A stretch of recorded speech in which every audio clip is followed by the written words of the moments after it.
चलिए दोस्तों, आइए आप सभी को मेरे चैनल पे स्वागत है। राम भगवान की कथा करने जा रहा हूँ। मंगल भवन मंगलहारी द्रवहु सुदशरथ अजर बिहारी राम सिया राम सिया राम जय राम राम सिया राम सिया राम सिया राम जय राम। गुरु गोविंद दो खड़े कीन्हे लागू पाँव बलहारी गुरु आपका गोविंद यो बताए। चलिए दोस्तों, सीता माता का निर्वासन, लक्ष्मण की वापसी। चलिए, अगर कथा आप लोग को अच्छा लगे तो मेरे चैनल को सब्सक्राइब करें, लाइक करें। चलिए, गुरुदेव माता पिता के चरण में प्रणाम करके भगवान का राम का कथा शुरू करने जो। चलिए, सीता माता का निष्कासन। प्रातःकाल बड़े उदास मन से लक्ष्मण ने सुमंत से सुंदर घोड़े से युक्त रथ लाने के लिए कहा। उसमें सीता जी के लिए एक सुरमय आसन लगाने का भी आदेश दिया। सुमंत के पूछने पर बताया कि उन्हें जानकारी के साथ महर्षियों के आश्रम पर जाना है। रथ आ जाने पर लक्ष्मण सीता जी के पास जाकर बोले, देवी, आपने महाराज से मुनियों के आश्रमों में जाने की अभिलाषा प्रकट की थी, अतः मैं महाराज की आज्ञा से तैयार होकर आ गया हूँ, ताकि आपको गंगा तट पर ऋषियों के पवित्र आश्रमों तक पहुँचा सकूँ। लक्ष्मण के वचन सुनकर सीता जी प्रसन्नतापूर्वक उनके साथ चलने को तैयार हो गई। मुनि पत्नियों को देने के लिए उन्होंने अपने साथ बहुत से बहुमूल्य वस्त्र, आभूषण और नाना प्रकार के रत्न रख लिए। उन दोनों को रथ पर सवार कराकर सुमंत सुदूत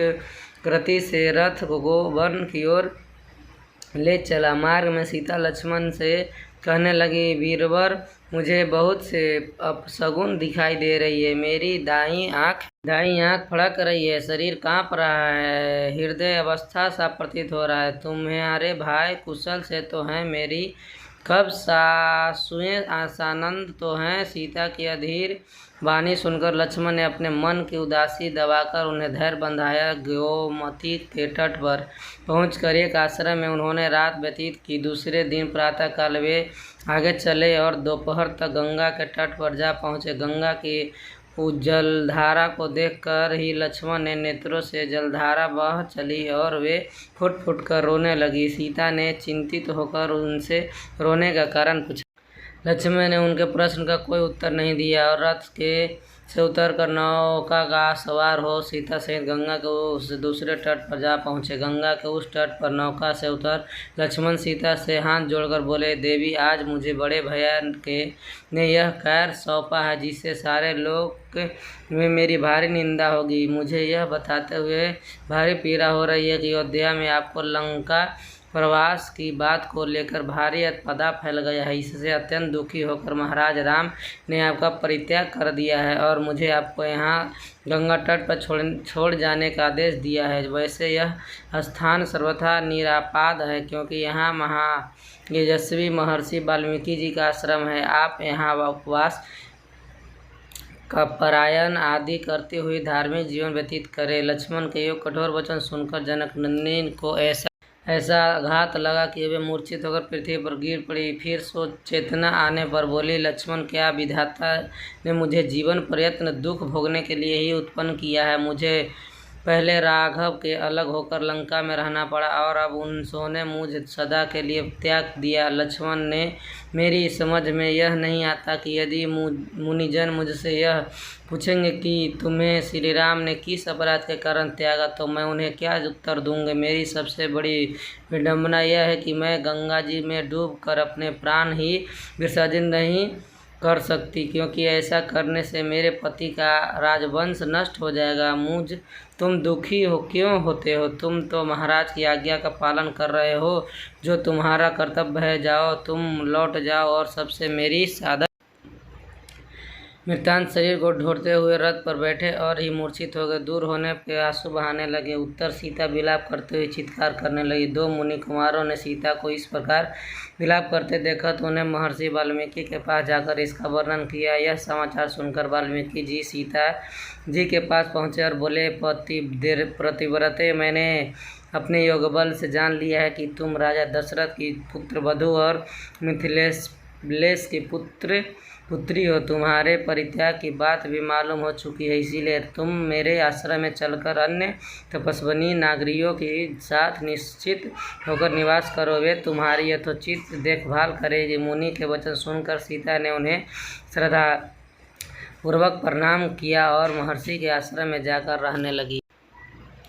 रथ में मूर्छा भंग होने पर लक्ष्मण फिर विलाप करने लगा। सुमंत्र ने धैर्य बंधाते हुए उससे कहा, वीरवर, आपकी सीता के विषय में संपाद नहीं करना चाहिए। यह बात तो दुर्वासा मुनि ने स्वर्गीय राजा दशरथ जी को पहले से ही बता दी थी। श्री राम सदैव दुख उठाएंगे और उन्हें प्रियजनों का वियोग उठाना ही पड़ेगा। मुनि के कथन अनुसार दीर्घकाल व्यतीत होने पर वे आपको तथा भरत और शत्रुघ्न को भी त्याग देंगे। यह बात उन्होंने मेरी सामने कही थी, परंतु स्वर्गीय महाराजा ने मुझे आदेश दिया था कि यह बात मैं किसी को न कहूँ। अब उचित अवसर आने पर आपसे यह कह रहा हूँ कि आपसे अनुरोध है कि आप यह बात भरत और शत्रुघ्न के सम्मुख कदापि न करें।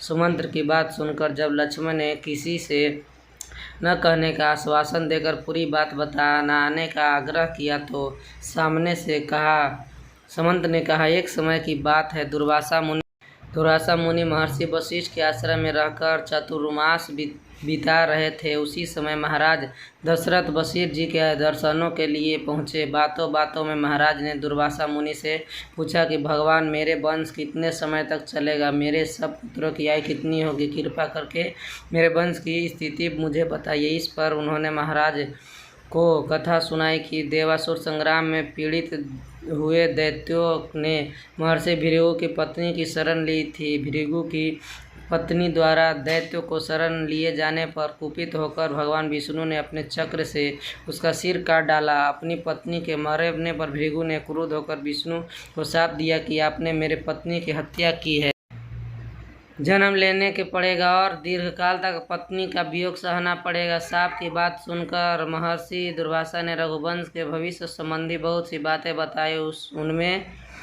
आप लोग को त्यागने की बात भी बताई गई थी। उन्होंने यह भी कहा था कि रघुनाथ जी सीता के 2 पुत्र का अभिषेक अयोध्या के बाहर करेंगे, अयोध्या में नहीं। इसीलिए विधाता का विधान जानकर आपको शोक नहीं करना चाहिए। वो बात सुनकर लक्ष्मण का संताप कुछ कम हुआ। केसनी के तट पर रात्रि बिताकर दूसरे दिन दोपहर को लक्ष्मण अयोध्या पहुँचे और उन्होंने अत्यंत दुखी मन से श्री राम के पास पहुंचकर सीता के परित्याग का संपूर्ण वृत्तांत सुनाया। राम ने संयम पूर्वक सारी बात सुनी और अपने मन पर नियंत्रण रखे हुए राजकाल में मन लगाया। चलिए दोस्तों, कथा को विराम देता हूँ। कथा कल को मंगल भवन मंगल हारी तरह बहु सुदर्शन अजर बिहारी राम सिया राम सिया राम जय राम राम सिया राम जय जय जय राम। गुरु गोविंद दो खड़े कीने लागू पाँव, भले हरि गुरु आपका गोविंदियो बताए। राम नाम रटते रटते सुबह से हो गई शाम, अभी तक मिले न राम जी, कहाँ गए भगवान। श्री राम जय राम जय जय राम, श्री राम जय राम जय जय राम। सीताराम।